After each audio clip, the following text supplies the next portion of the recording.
Hello, my dear friends, and welcome. My name is Vickie Hadge, and this is Even So It Is Well. As Madeline Kahn in Blazing Saddles said, "Let's face it, I'm tired." Today I'm going to talk about one of the most debilitating symptoms of MS, fatigue, and I'm going to share how we can improve it. Many might be surprised to find how much fatigue impacts MS patients, and more specifically, our employment, our ability to bring home the bacon, earn the bankroll of our lives. In this study, fatigue is the leading cause of MS patients leaving or reducing work. And in this report, the most common factor that prevented MS patients from staying at work was fatigue at 62%. Yeah, that's a lot. There is something we can do about it though. I often say in my videos that I'm sharing my thoughts on living well with chronic illness, but I'm also hoping to inspire and encourage you to take an active role in managing your symptoms. I hope I'm inspiring you. Drop me a note in the comments below if I am. I believe we can all live well with our chronic illness by taking steps to improve our diets and lifestyles along with traditional Western medical treatments such as medications. Dietary choices are key to managing many MS symptoms, and it's incredibly frustrating to me to hear people say, and some of them doctors, that there is no MS diet. But I understand why they say this though. There are three main reasons. Number one, no diet will cure MS. There currently is no cure. Number two, there are very limited studies and data on nutrition in MS. Who's going to fund a study on broccoli? There's very little money to be made in promoting healthy food. And number three, most who say this have little or no nutrition training. Really, why are we taking nutrition advice from those who don't know about nutrition? I'm going to share information from three different research projects. The research of Dr. Roy Swank, the HOLISM Study, and a randomized controlled trial of a low-fat plant-based diet in multiple sclerosis. And I will put links to all of these in the description below. First, a bit about how studies are done. The gold standard for studies is the double-blind placebo-controlled study. This means that there's two groups. One group gets the treatment or medication and the other group does not. They get a placebo. They are the control group. Also, neither the patient nor the doctors or assessors know who was in each group. That's the double-blind part. It's impossible to do this with food. People know what they're eating, and it could venture into unethical territory to knowingly feed participants unhealthy food that may do them harm. The best we can do is a single blind study where the doctors or assessors don't know who was in each group. The first two studies I will reference are observational studies. This means researchers observe the effect of a risk factor, diagnostic test, treatment, or other intervention.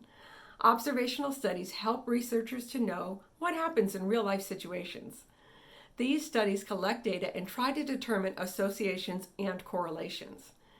Correlation does not mean causation, but observational studies in large populations over long periods of time can be very beneficial and lead to more rigorous studies or be complementary to other studies. Dr. Roy Swank did an observational study for 34 years on 144 people with MS. 34 years! The MS patients followed a very low saturated fat diet with a goal of less than 20 grams of fat per day, and the results were amazing. The low saturated fat diet is associated with better outcomes overall, but this video is just about fatigue. It reported that those who consumed 10 to 15 grams of fat per day showed less fatigue or even improvement in energy and fatigue levels. Wait, I can improve my energy and fatigue levels? No way. I was told this disease was progressive and degenerative. The second study is the HOLISM Study. The acronym stands for Health Outcomes and Lifestyle in a Sample of People with Multiple Sclerosis. It is one of the largest lifestyle databases in the world. It started with 2,500 participants. Participants who followed the Overcoming MS program, including a whole food plant-based diet plus fish, had 1/3 the risk of fatigue. Lowering my risk of fatigue? Yes, please. I'm all in. The third study is a randomized controlled trial of low-fat, plant-based diet in multiple sclerosis. This one is the most significant one in my opinion because it's single-blinded. The assessors did not know who was eating low-fat and who wasn't. The study showed significant improvements in fatigue. Multiple studies show we can improve our fatigue by eating a more whole food, plant-based diet and less fat. This food can also be anti-inflammatory and neuroprotective. No, there is no diet that will cure MS, but yes, there is a diet that will help reduce MS fatigue, the leading reason MS patients leave or reduce work. Leaving work or reducing work can have a huge impact on our lives and our families. Many of us only have medical insurance with full-time work. If we lose the insurance, we may be forced to pay for our own disease-modifying treatments, doctor's appointments, and tests. Have you seen the cost of DMTs? The average cost in the U.S. is $70,000. Yes, $70,000 a year. And did you know that up to 75% of MS patients face financial hardships? Many times due to reduced income, due to reduced ability to work. So if we can reduce fatigue, the leading cause of leaving work, by eating a reduced fat whole food diet, a diet that crowds out junk food with healthy, nutritious real food, why wouldn't we? I've said it before and I'll say it again, eat like you give a damn. There's no doubt that junk food and high-fat food taste good, but trust me, you will lose your taste for it and your taste will change. It is amazing how wonderful a simple ripe peach or a fresh strawberry tastes, or how fantastic a grilled portobello mushroom with just a bit of salt and pepper and garlic is.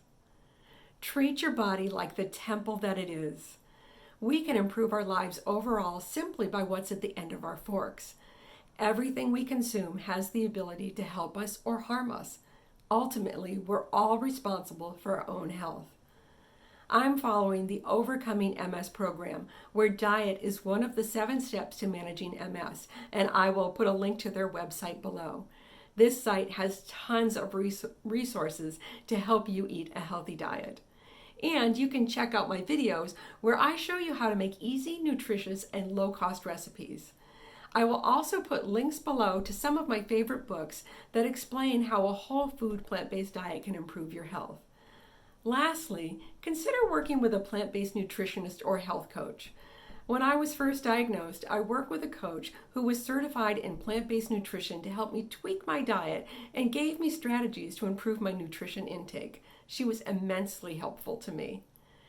There you have it. Fatigue is huge, but we can do something about it. And one of those things is eating a low-fat, whole food, plant-based diet. The question of the day is, how are you managing your fatigue? Let me know in the comments below. Thank you so much for joining me today. If you enjoyed this video, please give it a like, hit the subscribe button, and ring the notification bell so you don't miss any upcoming videos. Until next time, be well.